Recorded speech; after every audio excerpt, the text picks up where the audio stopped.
Hi, everybody. Welcome back to Suspenders Unbuttoned Podcast. I'm Sarah. And I'm Julie, and we're excited to welcome Nina Weinman. Hi. Welcome. Hi, Nina. Thanks for having me. Yes, it's so nice to have you here. Well, I'm excited to talk to you.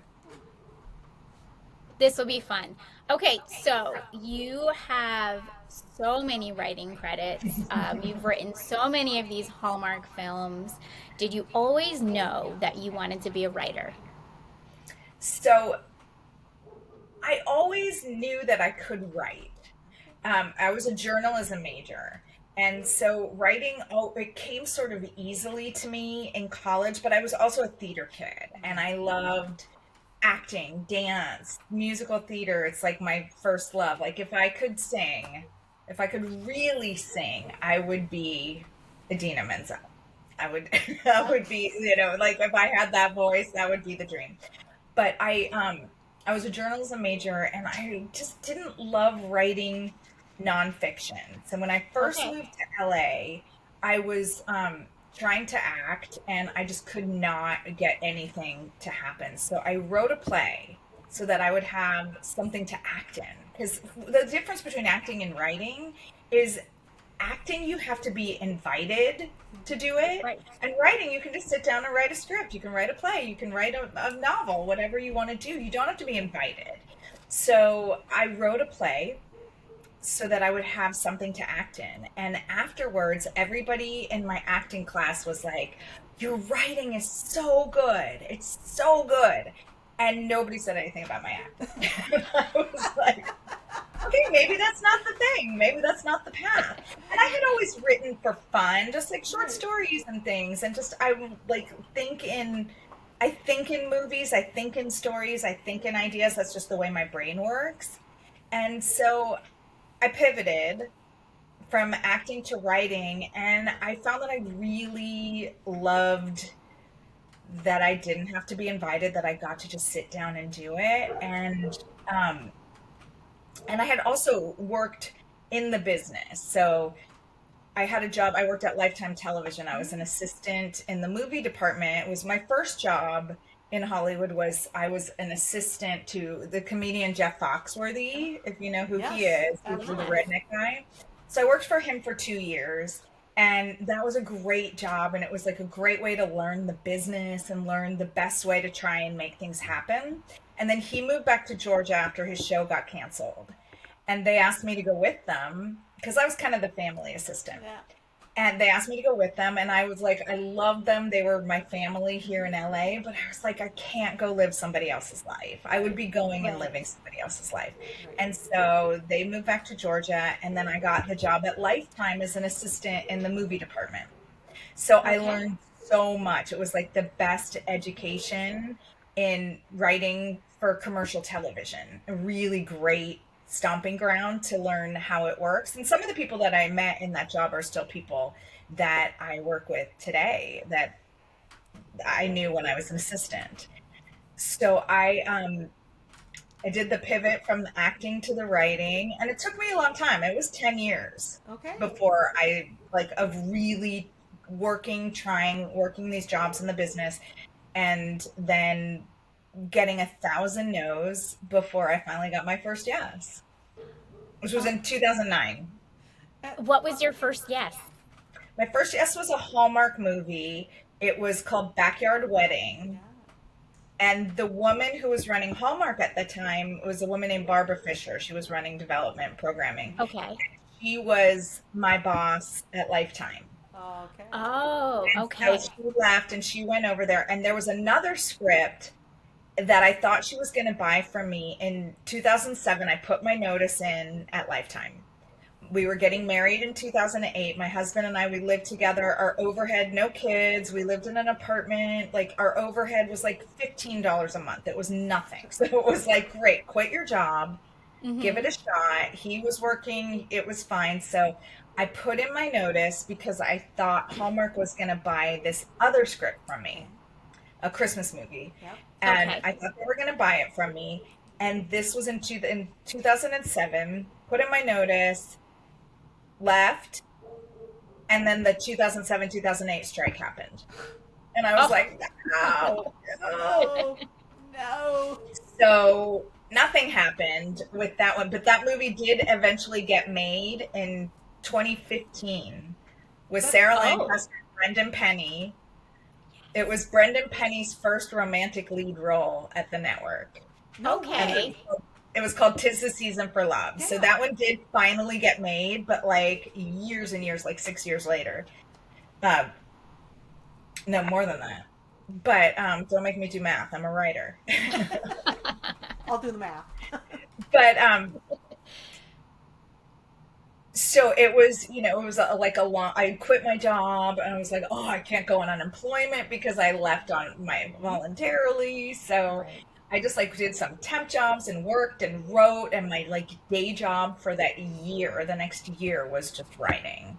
And so then I wrote this movie. I heard they needed a wedding movie, and I sat down and I wrote until the script was done. Did not stop, and sent it to Barbara at Hallmark and Liz Yost, who used to be there as well, and they bought it. I love your Wow. overnight, over many years success. Yeah, every overnight success is a good 10 years, 20 years. It's not nobody gets, I mean, maybe some people do overnight, but Yeah. no. For the There is most no part, such it's thing. no. It's a lot of work. It's a lot of pounding the pavement. It's a lot. I always say when young writers come and they ask me, like, how do I break in? How did you break in? For me, and the paths are all different, and it's also a different business now than it was when I first started. It's changed a lot. But my path and what worked so well for me was I worked in the business, and this is a business based on relationships. Yes. So Yes. always be pleasant and helpful, and the kind of person that people, if they're choosing who do I want to be in a room with, I'm going to go with the person who is pleasant and helpful, because everybody, it's some of it is talent, a lot of it is talent, but who do I want to spend 10 hours in a writer's room with? The person who makes me laugh, or who's fun, or who's, you know, pleasant, or who doesn't complain all the time, or whatever. And the other thing is, I remember the people who were nice to me when I was an assistant, but I really remember the people who were not nice to me when I was an assistant. Yep. That's always the way it is. Do you Yeah. think that your time working at Lifetime is what kind of turned you to the movie of the week Yeah, I genre? went where the opportunity was for me. Yeah. Because I had written rom-coms, and it was around the time, I mean, I wrote like these big sweeping rom-coms that take place on Mount Everest, like these big movies that are not going to be made on a TV movie budget. And I wasn't doing what Lifetime was doing at the time was, Yeah. true story, ripped from the headlines, but not, it wasn't a lot of true crime. It was some, but it was a lot of inspirational true stories. And that was not Hmm. my wheelhouse either. But I was writing these rom-coms at a time when Hallmark started getting into that space. Right, Yeah. right. And They, so many of these movies of the week, you've written so many of them that we love. What do you love about writing that as opposed to writing these Lifetime style movies that they were doing at the time? so, I mean, look at the world. It's like so messy and so much like bad news, sad news, stressful stuff. I'm a mom. I, worry about my kid's future and what's going to happen. And then I get to write things that are just happy, joy, fun. They make you smile, they make you feel good, they make you forget. That to me, that's what I want to see, and that's what I want to write. Like Right, that's a fun job that, Yeah. right. Yeah, that I I don't mean, have to it's think why I about. watched these, right? Because you Yeah, need that little escape, especially for me as a mom. I was spending so much time worrying about my kids. I needed like no stress, but still lovely things to watch. that was, I was on the Hallmark Christmas cruise. I was on the second Hmm. one, and then Yeah. they brought Julie Sherman Wolfe on the Hmm. first. And we did a couple of like we wrote. They gave us some character traits, and I wrote script that they all acted out, that, you know, I wrote like on the boat, and then they Yeah. all acted it out for them. And then we did like a ghost story that they acted out. It was very fun. And the thing that was so interesting to me, and I don't have a lot of fan interaction because they don't know who I am. I mean, I think people do know who I am, or they follow me or whatever, but they don't stop me in an airport or anything. Right. So having these fans tell me, like, I was going through chemotherapy, and for the last year, Hallmark movies, just sitting and watching Hallmark movies while I got my infusion got me through. Or this is the first Christmas without my mother, and we used to watch Christmas movies together, and I'm watching them and I can feel her with me. And hearing these stories, it just made me go, wow. I mean, listen, we're not curing cancer, but what we do matters. Yes.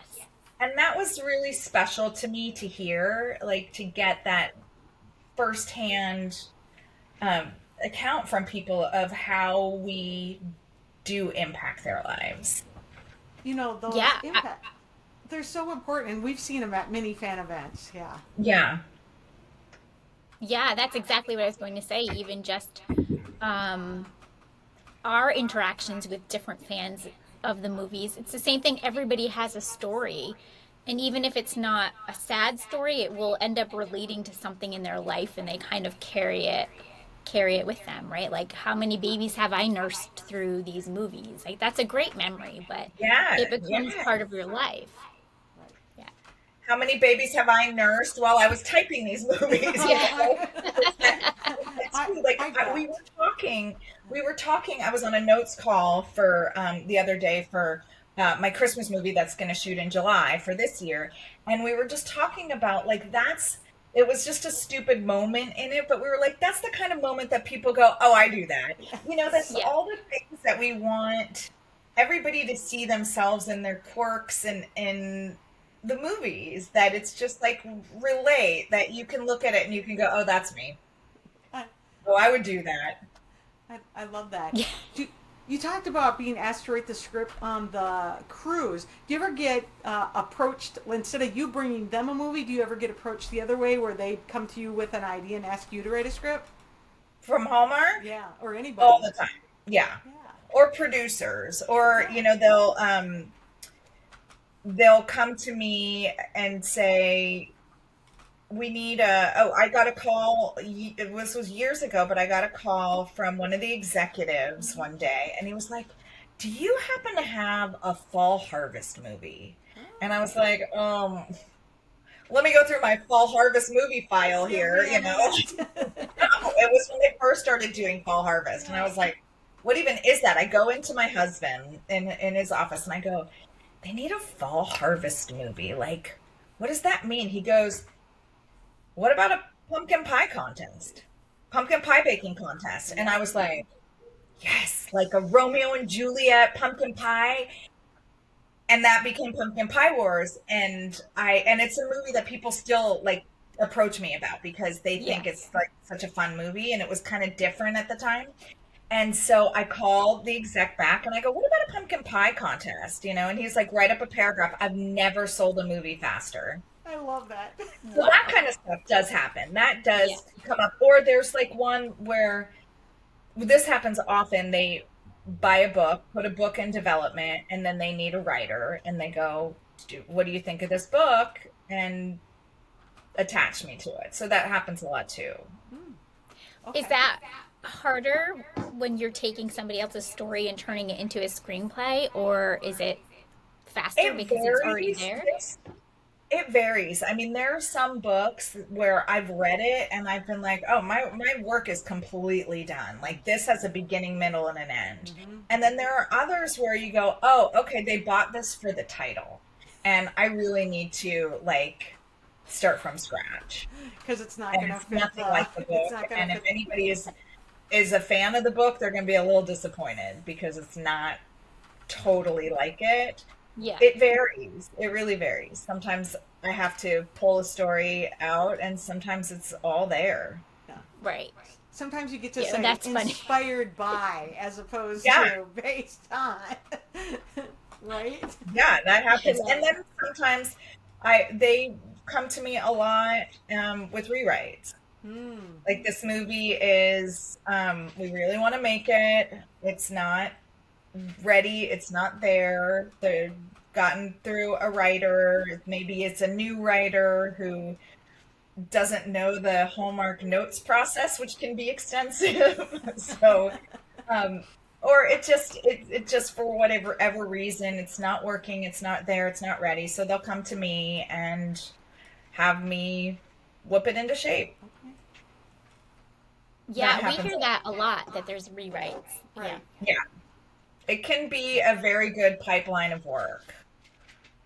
And then sometimes I just can't do it. If I have too much going on, I just can't take on a rewrite. But we have this contingency of writers that we all support each other and be like, oh, well, I can't do it, but you know who's available? Tracy Andreen or Julie Sherman Wolfe, or you know, they're my two work wives. But then I have other writers that, you know, we're all close. We all talk to each other and support each other and go, you know, I can't do it, but so and so can.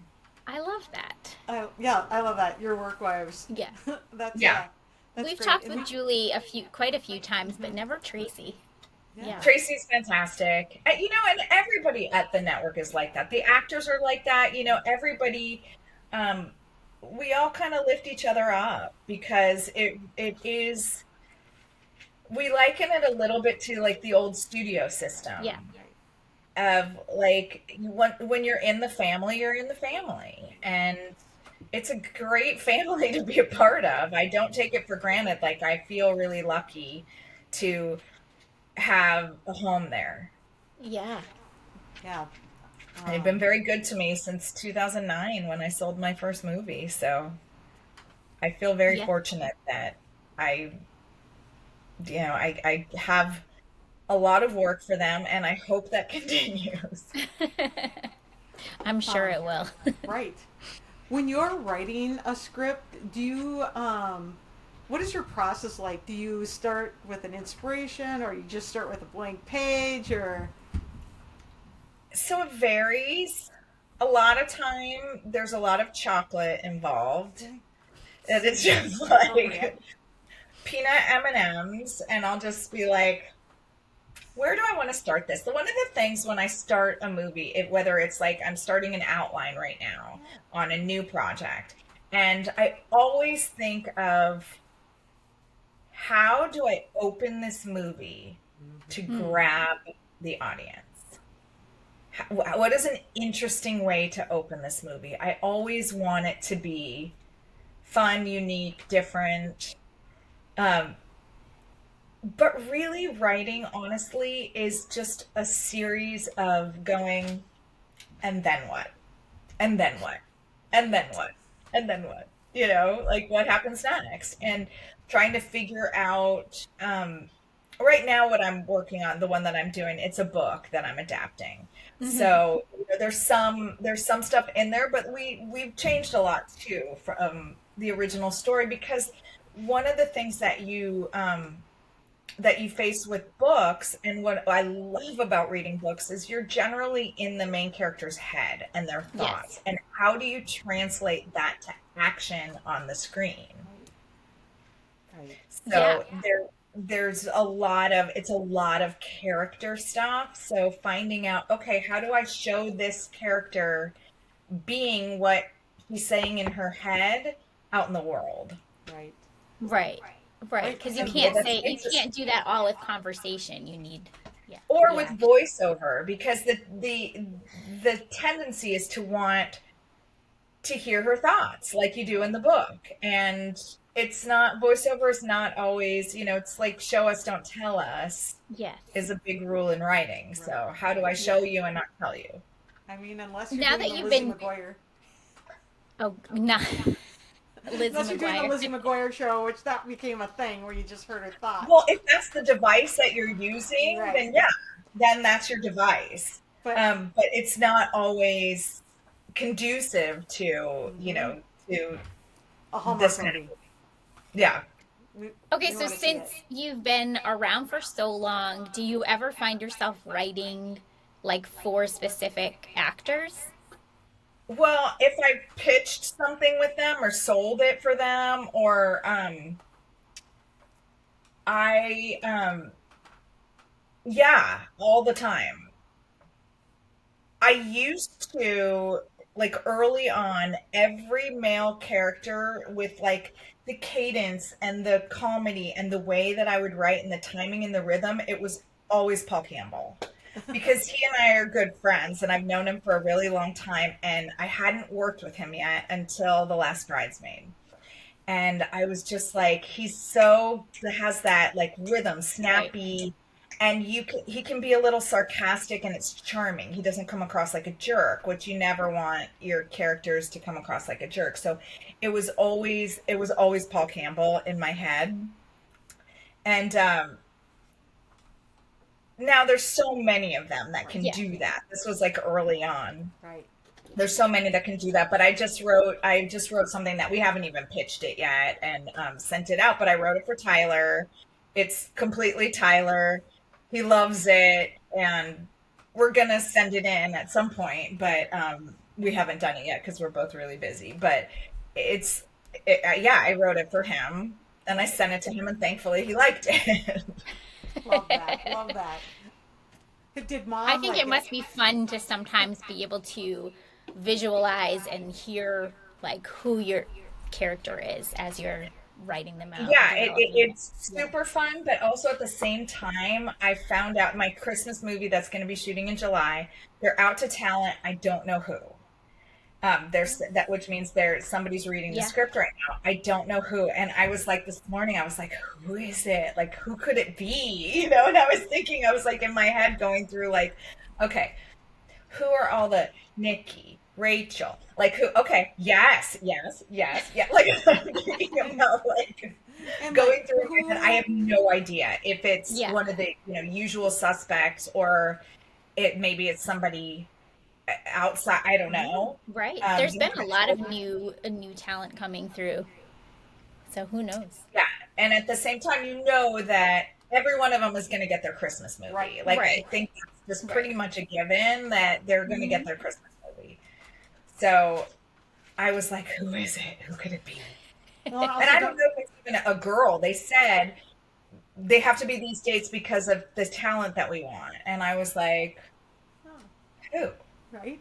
And then are you And like, who's already filmed a Christmas movie? Because like some of them post behind the right, scenes, right, right? right. It's like, who's And already some are filmed? filming right now. Right. Some are Some filming I right know now. are filming right now. And so I'm like, I don't know. I guess I'll find out. Who's I'll it find gonna out when I be? get there. Right. Or I'm Do you hoping that one of them will text me and be like, look what I'm reading. And then I'll Yeah. find out that way. Because I find out that way too. I love that. Do you get to go to set a lot like Mhm. for all these? Okay, that's fun. Not for all of them. It just depends on timing. Mm-hmm. I'll go to this one um, in July, and yeah, I mean, I try to. It's hard, and your kids and the Yep. schedule and all of that. And Christmas generally shoots over the summer. And I was trying to figure out our summer, like when could we go on a family vacation, just the four of us? And I was like, well, we can't then because my daughter's at art camp for 2 weeks, and then my Yep. son's at sleepaway camp here, and then this, and then this, and then I'm gone. And then I got my friend's birthday in Boston. I mean, it is like nuts trying to coordinate everybody's. I feel like I'm a coach, like I'm coaching a team here, Yep. trying to like get everybody to practice. It's so nuts. Yep. Nope. Yeah. We can But all relate. We but I both try understand. yeah, but Absolutely. I do try to go. I mean, during Yeah. COVID, I had probably 6 movies shoot during COVID, and I didn't get to go to any of them, and I was really Mm. sad Aw. But because that's the still kids were pretty close to pretty that. cool. You had six movies shooting during that time where not I've everything never was been shooting. busier. Yeah. I mean, the business kind of shut Yeah. down. Yeah. But for us that were in development, that was when it was like, okay, the network wasn't focused on um, focused on production at the time. So all of these scripts that had been sitting there waiting, they read them all. And they were like, okay, we want to move forward with this one. This one's really good. It's like, okay, Breakup Boot Camp is happening, which actually it didn't end up being called Breakup Boot Camp. Now I can't think of what it was called. It was called Don't Go Breaking My Heart. And Okay. it was originally called Breakup Boot Camp. But evidently there's a real lady who has a breakup boot camp, and she's Oh, copyrighted it and would not let us use the title. wow. I was like, oh, come on, Okay. lady, it'll help your business. Right? I Right? love that title. Exactly. Um, What do you like about being on set when you have written a movie? so there's a couple of things. It's really fun to see your words on screen. Mm-hmm. And the other thing is, writing is a very solitary career. So I'm alone doing it by myself a lot. And now every meeting is on Zoom. Since COVID, we just never really went back to like in-person notes meetings. It's all on Zoom now or Mm-hmm. on whatever, platform the company uses. So there's not a lot of like personal interaction. I'm a super social person. And so I love being on set. And like I said before, this is a business based on relationships. Yeah. Every single time I've visited a set, I've come out of it with, we need to do this together, or you know what we should pitch, or something. It's all work begets work. Mm-hmm. So having that contact and connection and establishing those relationships, then those people go, oh, I like her. I'm going to call her when I have an open writing assignment. Or, it's just really about being a part of the community. And Yeah. because we're always sitting in front of a computer by ourselves, it's hard to be a part of a community. Does it Right. make like when you get to set and then you see where the setting that they're going to be shooting in, if you need to make adjustments to the scripts, is that just a lot easier if you're there? It's a lot easier if, because I try to follow along and know where they are in every day, what's been shot, um, keeping track of, is the story running, is the script running long? When you write for commercial television, it has to fit into a certain amount of minutes. That's Mm-hmm. all you've got because they've already sold this ad time. Yep. So Mm-hmm. they have these number of commercials. So this movie has to be, I think it's like 82 minutes. I don't know exactly, but it has to be 82 minutes and 34 seconds exactly. So when you find that your movie is running, they keep track of the timing as they go. That's the script supervisor's job. Script supervisor is like, we're running 12 minutes long. You're going to have to make some cuts. Yeah. It's hard to cut 12 minutes out of a movie. Yeah. So if I'm keeping track, then I can go, you know what we can do? We can cut this whole scene, put this piece of information into this scene so we don't lose it, and then we don't have the danger of running long that day that we were going to shoot that. And so, there are like moving pieces and parts that happen throughout the production process. A lot of the directors are writers too, so Yeah. often they'll just do it. Or I like to stay involved, so I go, call me and I'll do it because I feel like nobody knows this script as well as I do because Mm-hmm. nobody else has had to rewrite it 5 times. Right. So I know every nook and cranny of what's happening in this movie, and I can make sure that you don't do something or cut something that's going to be a continuity nightmare or that's going to make something not make sense. Yeah, that was going to be my next question about how we've talked to so many directors that we know that sometimes they do that where they have to like rewrite a scene or change something. So I was Yeah, wondering how closely in you the were able moment. to. What was that? It happens in the moment a Yeah. lot, or Yeah. maybe something just feels like this is not working. As they're trying to shoot it, it's not working, or the actor feels like, this dialogue isn't coming off my tongue naturally. And I always say, if I'm in communication with the actors, tell me.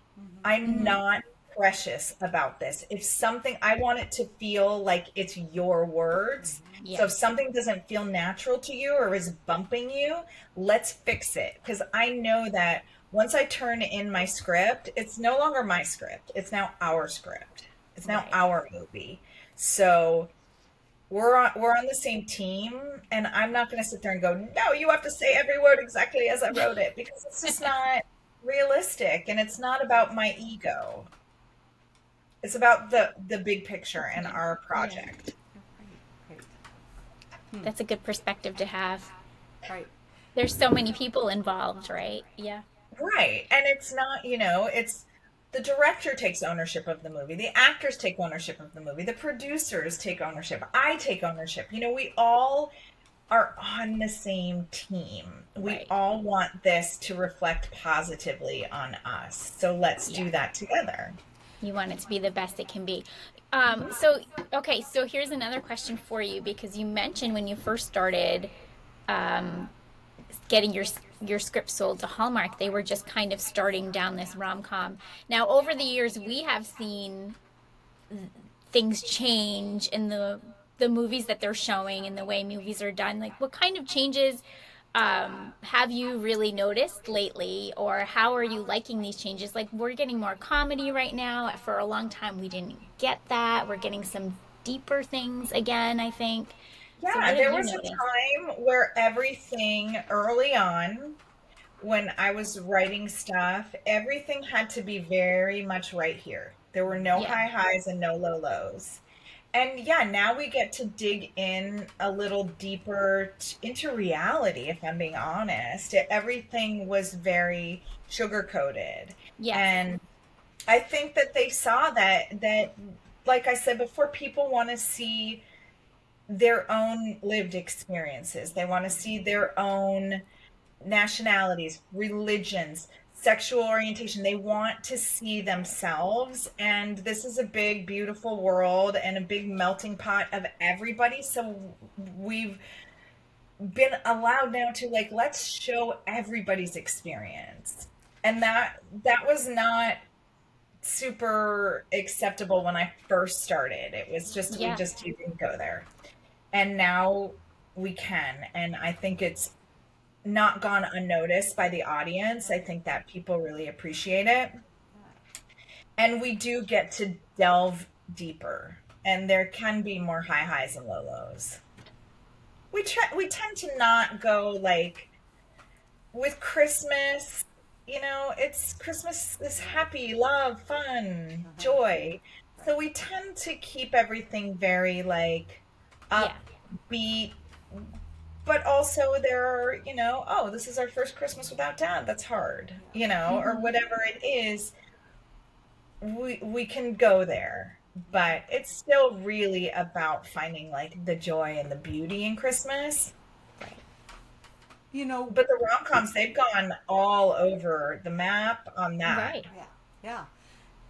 And with all these kind of new changes or slight changes, variations to the movies that we've seen, there are some pieces that do still kind of stay the same, like a meet cute or the kiss. How? What do you like about those kind of classic scenes, or how do you write those?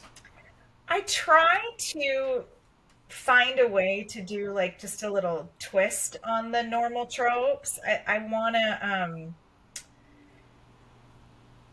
I ugh, I can't talk about it yet. It Give hasn't me, been announced yet, so I can't delve into, but like the way that you can, how do you take something that's familiar and like comfort foody and just make it a little bit unexpected? And that's the fun and the challenge, right. because we don't want to, like, yeah, we're not gonna be like, oh my gosh, you bumped into me and spilled coffee all over me. Like, we're kind of not gonna do the bumping coffee meet cute ever again. I think that we've seen that enough, and I've done it. We've I've seen done it, it. We've all done it. and we've all seen it. Yes. Yeah. So it's like, what's a new variation of the meet cute? I did one that I thought was so fun where Ashley Williams smacks Niall Mater with a Christmas tree and knocks him out cold. Like, oh, that's your meet cute. I was like, oh, I like that. That's fun. Let's do that. Can I do that? They were like, yeah, you can do that. Yeah. So how do you think of all these different little twists? Are you drawing inspiration from real life? I have, but I mean, I just think in stories. Yeah. Like, what's fun? What haven't I seen? What's next? I think in stories, and I'm sometimes it doesn't come. Sometimes Hmm. you're sitting there going, I don't know what to do. Sometimes I'll call my work wives and go, I don't know what to do. I want to do something like this, but help me, and they'll talk me through it. And we support each other in that way. Um, yeah, it doesn't always come. Sometimes I sit there for a whole day and go, I don't know what to do next. And then it comes Yeah. when I'm in the shower, Right. I was gonna say washing you my need to hair, and like I go, walk I don't have to do away. it the right way. All the good Then ideas I'll come in the lean shower. out of the shower and I'll go, hey Siri, transcribe this. Oh God, now my phone thinks I'm calling her. Now she's transcribing. Everybody shut your Syria. All I right, love now it. I feel like we need like a panel with the three of you. Oh, with We me should and we should Julie and do a Tracy. That podcast would be with all fun. three of the work Oh, we wives. would totally do that. I mean, Yeah, nobody let's do would it. just be like, "Ba, ba, ba, ba, ba, ba, ba," but yeah, well, we would absolutely do that. That sounds fun. I love that you can call each other and just support each other and pick each other's brains and Yeah. And when make it's things. hard, we have each other to go, have you ever gotten a note like this? And I just don't know what to do with it. And they'll be like, yeah, I did one time, and this is what I did. Okay, that's helpful. Right. Right. It's Yeah. good to have that support. And we do, we do all support each other. Yeah. It's a great community to be a part of. Yeah. So I love that, the professional friendship, and then walk alongside each other instead of Mhm. competitive beat you down. Like, It's not, I don't, with us, with the writers, it's not competitive at all. Like, we look at each other, we are each other's colleagues, not each yeah, other's love that. competition. Love that. Yeah. Yeah. I do too. So what do you think?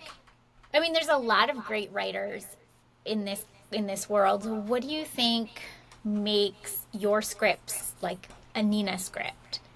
Do you have like a certain trick or something that we would always recognize kind of as your movie? I don't, I don't know. I mean, I've been told that I do good banter, but so does Hmm. everybody. So, I don't know. I don't know that there's any like one signifying quality that I have. I don't know. I'm going to I say, mean, no, not everyone does good banter, and Sarah and I both really enjoy good banter, so yeah, I'm going to say sometimes that's literally our thing. Could there be some banter here? yeah, yeah. I mean, that's what these movies. That's what the strength of these movies lies. I think in the banter, Yeah. and that's where you get the chemistry Right. Hmm. and how they react to each other in the banter.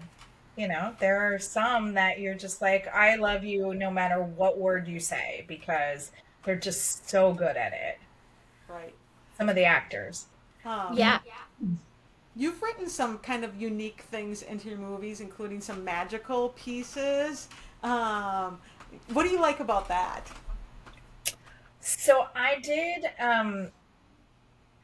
a movie last year called Haunted Wedding. Yep. Hmm. And it was a rewrite. So that it was a spec script. I didn't read the original script. When I got it, it was about four drafts later from the original spec that they bought. It was a really fantastic idea and a great world. And I had never gotten to do anything like that. So it was so fun for me to dig into these period flashbacks because it didn't have any flashbacks, the original script. I don't know if you guys saw the movie, but I think we the did. Is that original the script, Chris McNally one? Nope. Nope. It No, was that was the other haunted one. Dominic. It was Dominic. Oh my gosh, I can't think of his last name. It was Janelle Yeah, Parrish yeah, yeah. Oh, Jennifer yes, Aniston. Yeah, yes, yeah. yes. and Dominic, and I cannot remember his last Yep. name, and I'm blanking on it. But he was so fantastic, and he played two characters. He played the ghost that looked just like the groom, Okay. Yep, Okay. and yep. so the Yep. girl ghost sees him and is like, "Oh, you've come back to me," and he's like, "No, I'm not. I'm not your betrothed." So we got to do these flashbacks that were Revolutionary War era flashbacks. It was Yeah. really fun to do, and to kind of go into that language and the way that people spoke then, and that is different. It was so different. It was so fun to write that one. Yeah.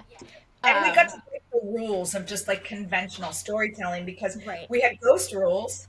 And my executive, she's such a hoot. She was like, "That's not how ghost rules work." I was like, "Please tell me ghost rules because I don't know." Like, Share the ghost Googling ghost rules. rules. this is the ghost rules. And I was like, "Okay, then I will follow the ghost rules." I mean, there are like some things have rules because other things have made them. It's like, if you're gonna deal with elves, like J.R. Tolkien really kind of set that up, or kind of wizarding things. Like Right, you have to right. kind They of have follow the those rules a little worlds bit, have their own lore. And right? I was like, "Okay, well, we can also make our own ghost rules." Right, Like, right. I don't think the ghosts will be mad. I think Beetlejuice broke a lot of ghost rules, so Then we're gonna then the switchboard's gonna light up, all the ghosts are gonna call and be so mad at Hallmark for not portraying them accurately.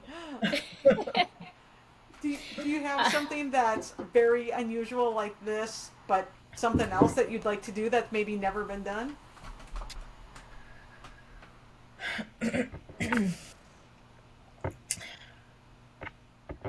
I have a few things that are non-Hallmark Okay, yeah, that I'd like to do that aren't things that Hallmark would do. right. Yeah. Um, one is a YA dark comedy. Oh yeah, Um, and then I have another one that's an R-rated chick comedy. yeah. Yeah. So they're things that are like a little more me free to just fly with my voice and my humor. Um, but I Is it mean, called Work Wives? no, But it could be. no, but it is not suitable for Yeah. Hallmark. Right, It right. is for sure not suitable for Hallmark.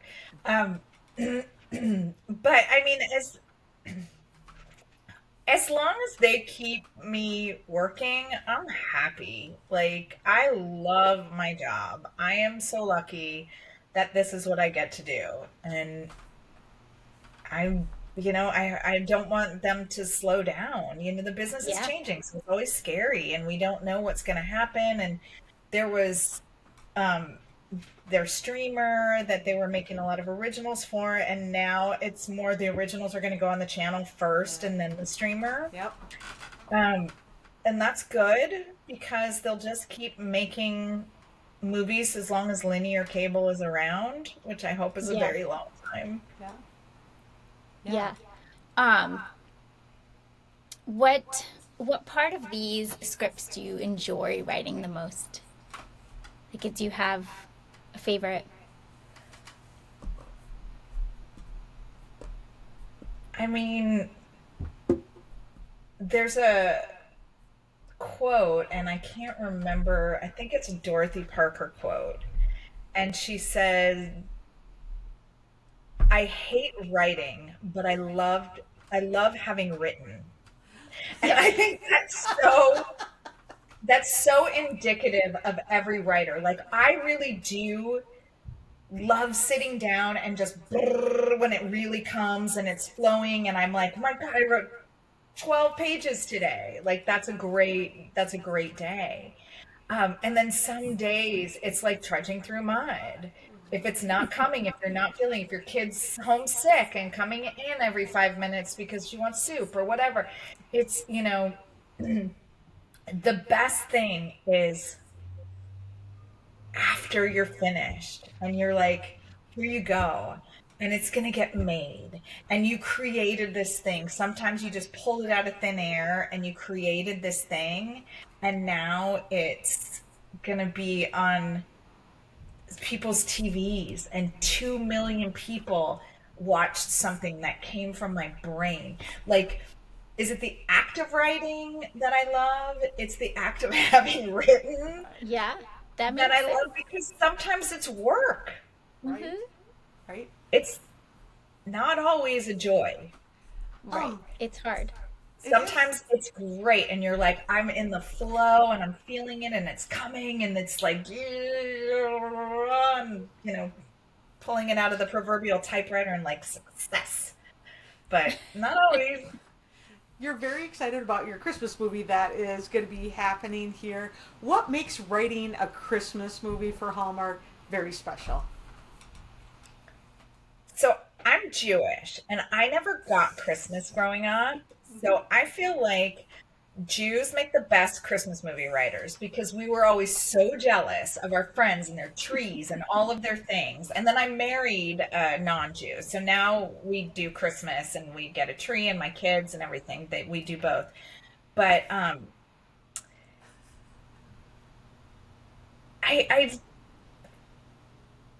I think your question was what's special about writing a Writing a Christmas Christmas movie, movie? yeah. I mean, I think it's such a great season of the year. Like, I know it's very stressful and hard for a lot of people. It's not a great season for everybody, but I think there's such a joy around it and around creating these movies, and once Countdown to Christmas starts, it's always like, here we go. That I love being a part of that. And I always make sure that every year I have a Christmas movie. And I've already sold my Christmas movie for 2026 that I have to start writing as soon as I finish 2025 Christmas. So I always want to make sure I have a Christmas movie on Yeah. every year. Yeah. I How love many that movies because are you typically writing like for the year? So right now I have 4 projects that are active. Hmm. I had 3 that were active, and I found out yesterday that the 4th is probably going to be made for second quarter next year. So it's going to come back around. But 2 I've just started. One I will probably be done soon. And then the other one is a completed script that I'm probably going to have to do another draft to get it ready to shoot for next year. So it's a lot of balls in the air. I'm constantly juggling. I mean, like I said, in COVID, I had like 6 at one time, Yeah. and that was crazy. yeah, that feels And crazy. my kids were home doing school online, and we have a nanny who was like, I would never write a word if I didn't have her. Like, it's really, really hard to be, a working mom during COVID. Yeah. Um, but I mean, it's hard to be a working mom at any time, but it was at that time it was crazy. I mean, I had 6 like active, but I think I had 8 projects at once, that it was Wow. like my head was spinning. It was hard, but it was a good year. Yeah. But Had a but good year. but crazy. Um, But yeah, I mean, generally I have about 4 in various stages. This right now, because I've just closed these 2 deals. They're both, of course, happening at the same time. So it's like Okay. I have to juggle that. Most of the time, it's like, oh, I finished this outline, so now I can start this outline. And when I'm done with that, then I'll start this draft. And then, but now everything is kind of happening at the exact same time. So it's a little harder. right. So you have to like divide up your brain. Like, okay, I'm gonna spend this amount of hours on these characters and stories. Yeah. Yeah. Yeah. Right. I got notes. So this morning, Yeah. before I met with you guys, I was, finessing the Christmas movie that I just got my notes on. So like finishing that, and I'll get that turned in next week, and then I'll go back to this other outline that I just started. It's it's a juggle, but I wouldn't have it any other way, because Yeah. it beats the alternative, which there's nothing to juggle, and that's not a fun feeling. Yeah. Nope. I bet it's not. I've Um, been there too. when you were talking about writing Christmas movies, and you talked about as somebody who did not grow up celebrating Christmas, but Hmm. bringing in the things that you saw, really what you were saying is you were like enjoying the traditions around it, family gatherings or present buying or time together or reflective moments or whatever it might be, the decorating traditions, all those kinds of things. Are there traditions that you bring into that you grew up or you run in your family that you've brought to movies, whether Christmas or All the others? time. Yeah. All the time. I did do a movie, I guess it was 2019.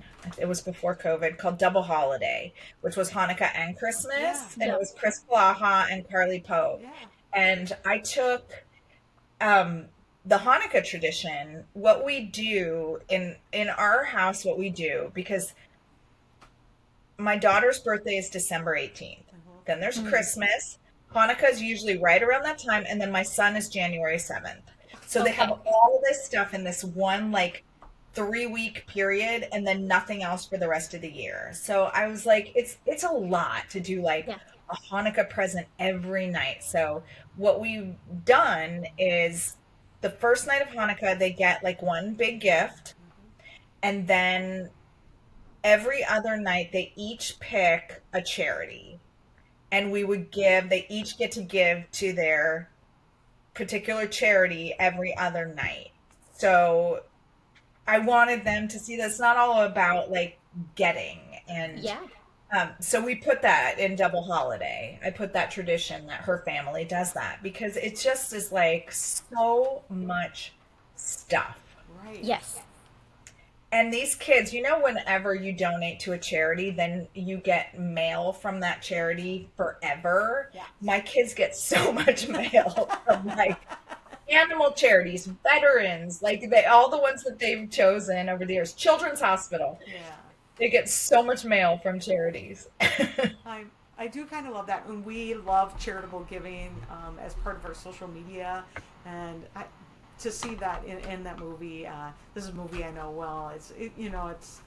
That's a lovely piece from your family to add to. Yeah, that came from my life. And I think that, family gatherings and celebrations are kind of universal, Hmm. regardless of what you're celebrating in the Right. moment, that it's all just about connection and togetherness. And I think we can relate no matter what we celebrate. Yeah, I agree. Okay, so have you ever written something that you weren't sure how maybe it was going to show on screen and then you saw it and it just kind of surprised you at how amazing it was or something that you weren't expecting to see?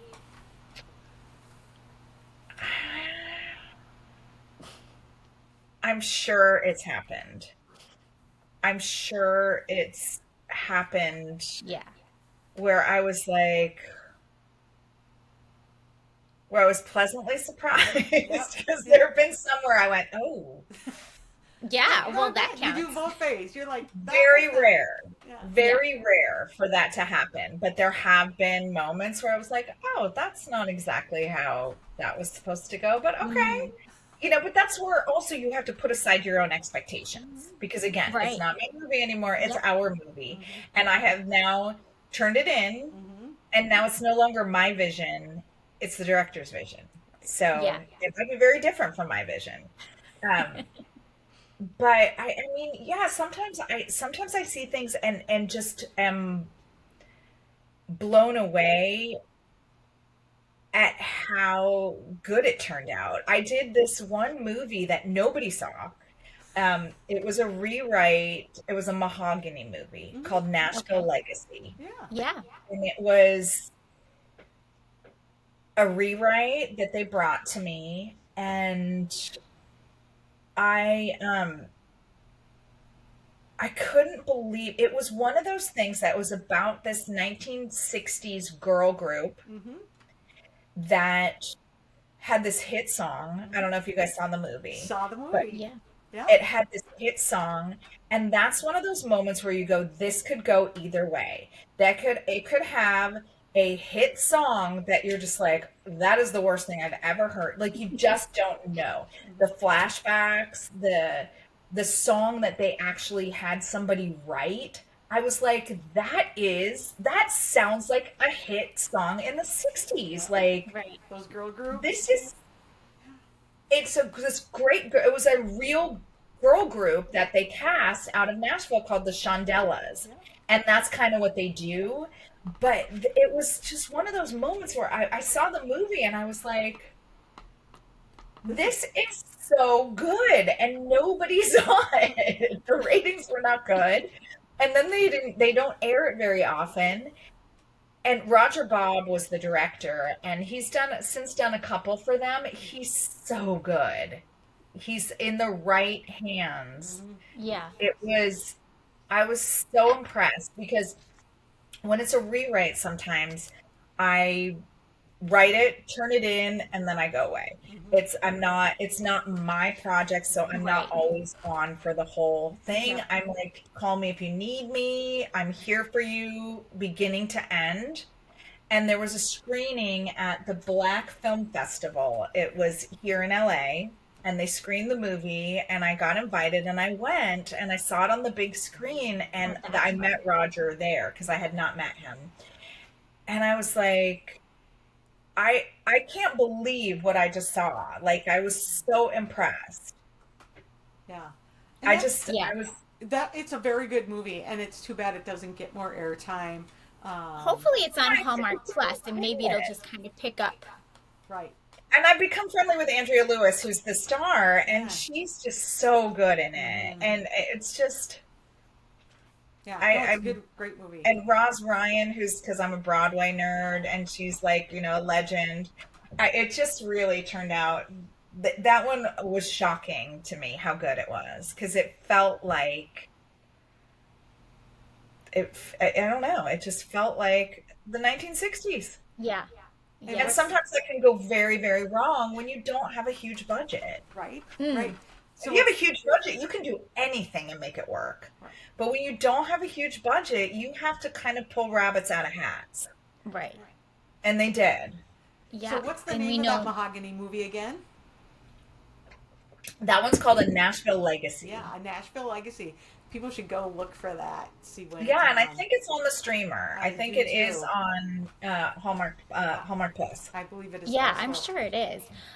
So that made me think of, we just talked with producer Andrew Gernhard like not too Uh-huh. long I've ago. never worked And with he's, them, but they're oh so good. no. Yeah, he was saying he's like, I'm team Hallmark needs to write, have like a theatrical release and do some kind of a big movie in the movie theaters. And we're on, I think that's a We're on. fantastic idea. How do you I feel love that about that? idea. Yeah. I love that idea. I've got 4 scripts I could send for that. Yeah. I feel like we should make this Big happen. rom-coms. Yeah. Yeah. Yes.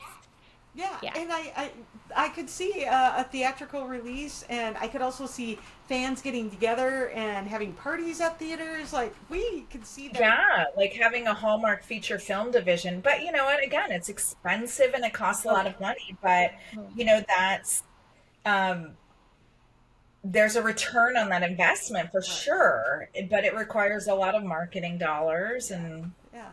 But we could see even like a couple of their Christmas movies going to theater, and then going to yeah, the network, right? Like, they always do a screening every Christmas. They do a screening at the Grove, and seeing one of your movies on the big screen is it's such a special experience. And then when we did Dollywood, yeah, um, Christmas in Dollywood, yeah, um, Danica called me one day, and she had just done. She had narrated this Dolly Parton documentary about her Imagination Library, which mm-hmm, is Dolly's charity, where she Mm-hmm. sends a billion books to underserved kids.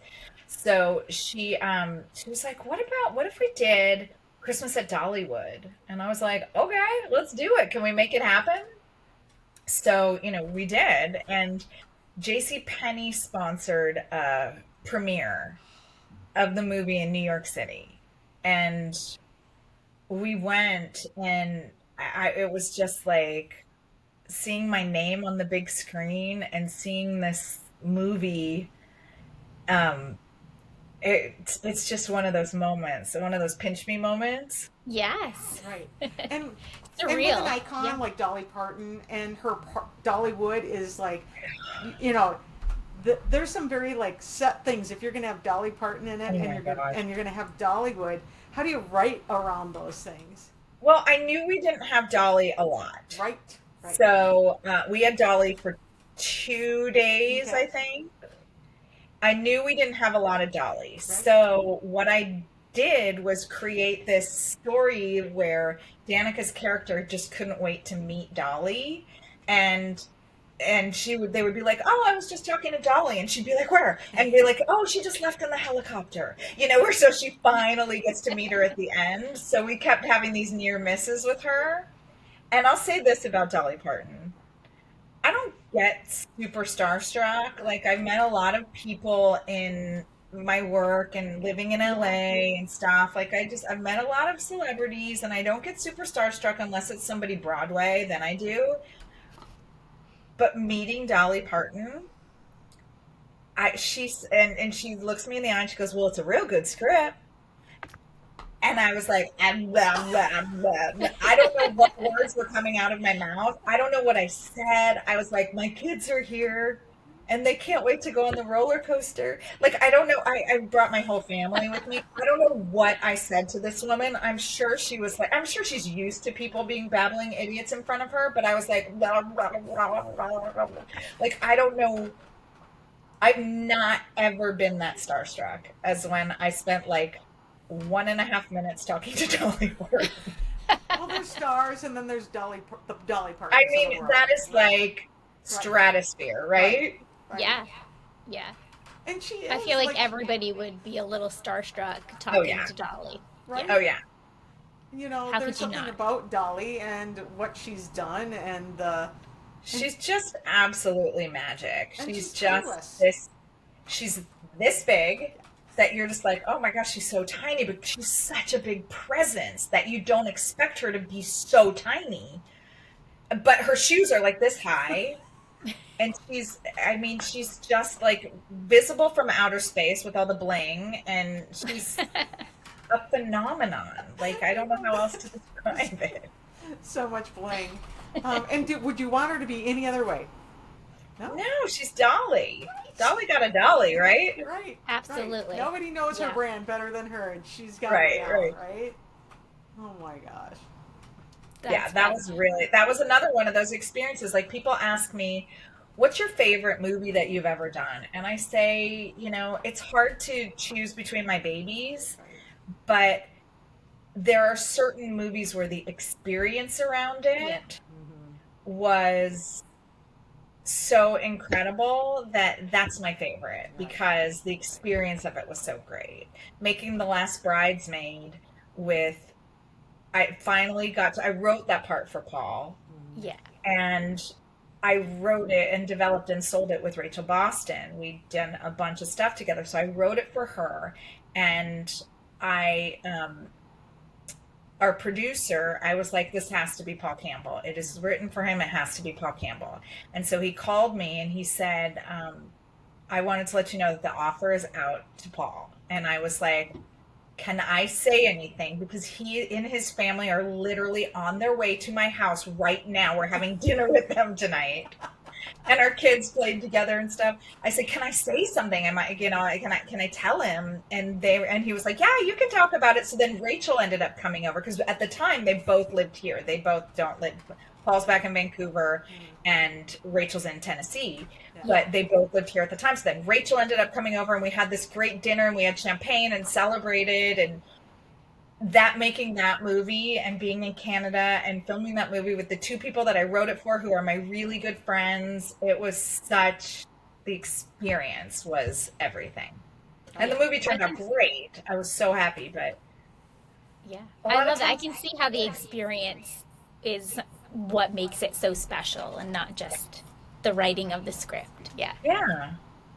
It's the whole meal, It's not just the prep. It's like, I chop the vegetables and then we all make the meal, It's the whole, and then we get to dine, and that's the fun part. So when you were having dinner together, it was then of course they were saying yes to the script. Oh yeah, yeah. It's kind of like I saying mean, yes to Rachel the had dress. already, Rachel and I developed it together. We Okay. sold it together. Okay. Yeah. And so she had been involved the whole time. And then Paul was like, absolutely, I'm in. Yeah. love Were you that. like, call right now, say yes?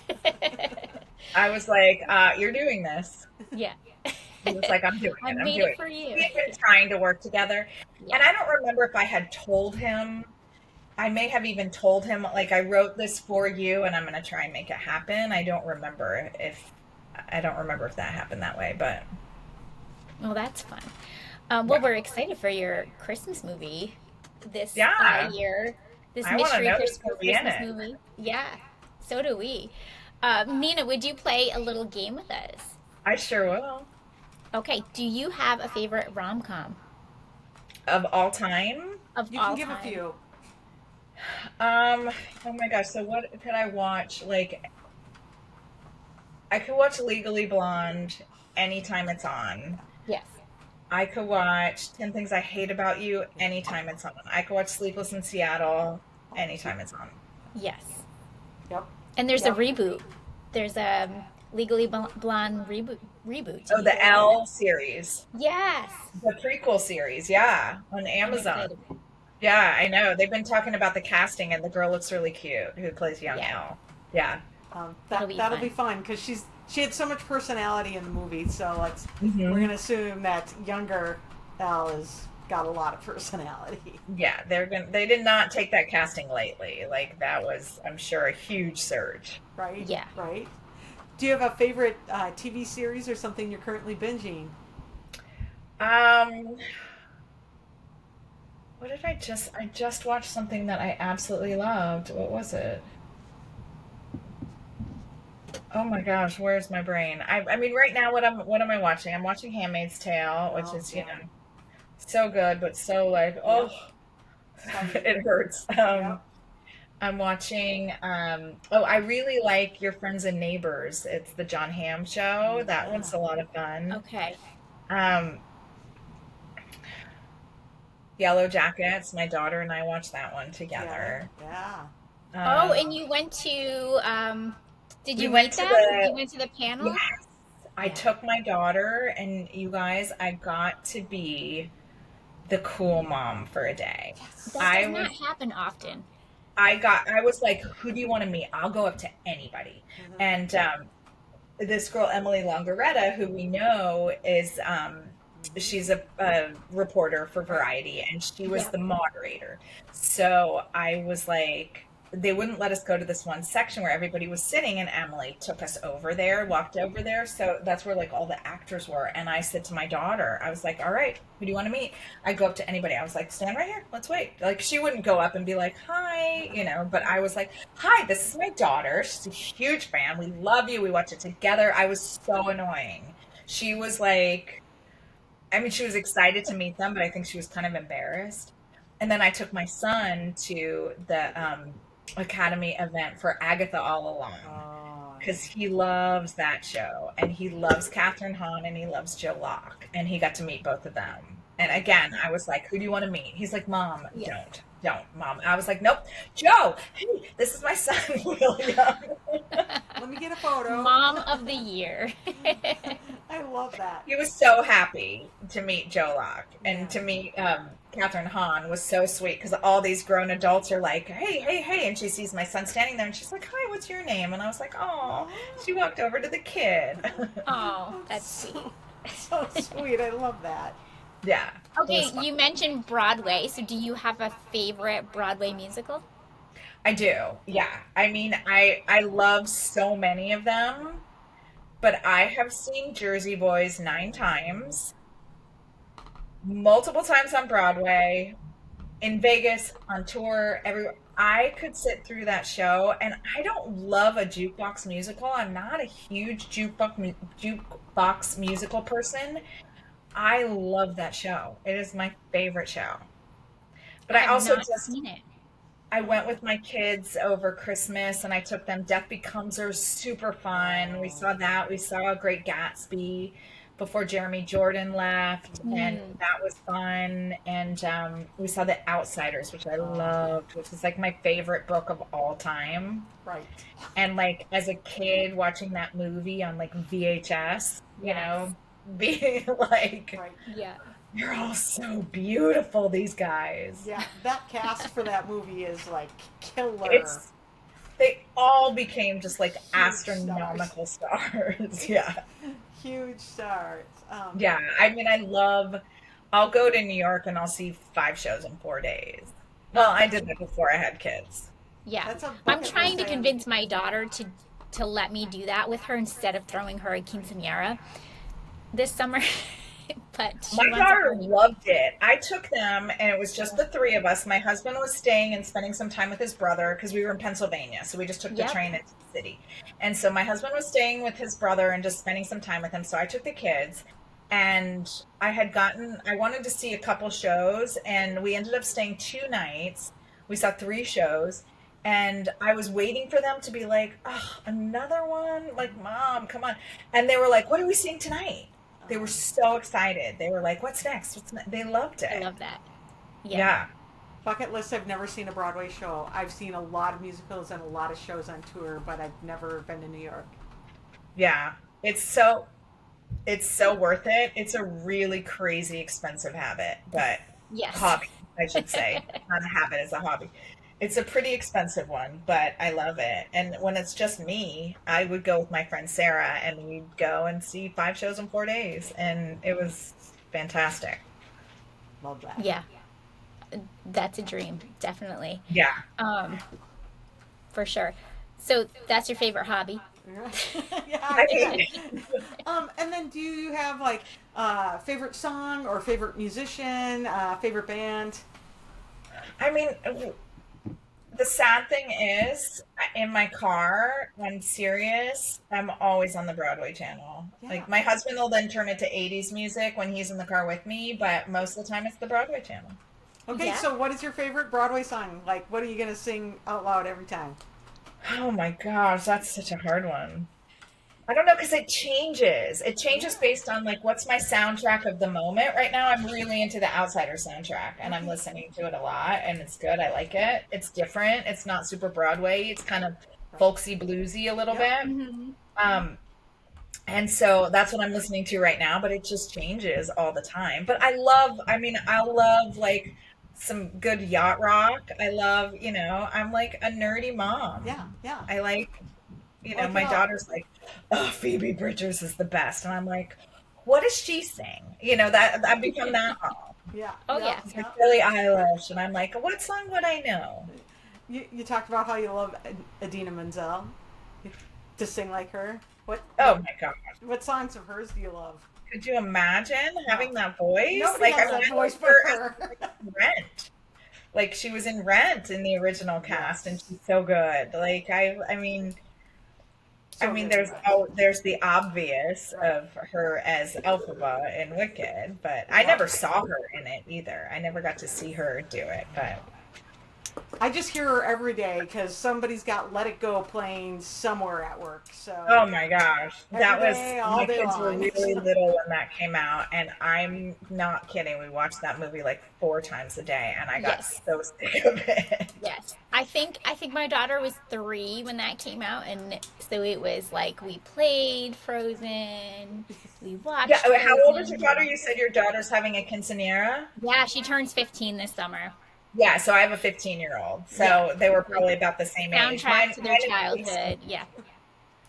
But yeah, they were probably about the same age. Maybe my daughter was 4 when it came out, and my son was 2, and nonstop. Like, it was that and Yo Gabba Gabba nonstop with these kids that it makes your eyes cross, but like it keeps them happy. Yes. We didn't go through a Yo Gabba Gabba stage. My middle son is 12 and a half, so he has. So I have a 13-year-old too. So our kids yours are just a little bit behind mine. Yep. So same, but he got forced into whatever she was listening to. Yep. That's the little brother syndrome. I have an older daughter and a younger son. It's the little brother syndrome. Yeah. I Did get to you hear get it all. Doesn't matter, whatever's cool in little kid world, I get to hear it every day. So Yep. I'm sure. Yeah. yeah. So Well, Nina, this has been so fun. I'm Oh, so glad thank we you. finally get to catch up with you and Yeah. pick your brain. I'm excited It's to been a see lot of fun. your Christmas movie that is coming out at Christmas time. It's Christmas. I don't know when. Countdown to Christmas. I Yep. don't even know what it's going to be called because Yeah. the title's going to change. Well, But we'll we'll watch be for it. watching for that. But And I'll post about it once it's announced and yeah, everything. I'll post about it. yeah. Yeah. Can't wait for all that to start coming around, all the Christmas stuff. But thank Thank you for being you. here. Let's do this again sometime. And I would thank you, love to. everybody. And Yeah, yeah, if you want to do it anytime. with me and the work wives, we would all totally do that. That would We be That'd be should. so fun. We should fun. totally do it. Yeah. It'll be fun. Yeah. Well, thank you everybody for watching and listening. Please subscribe to our YouTube channel and we will see you next time. Bye. Bye.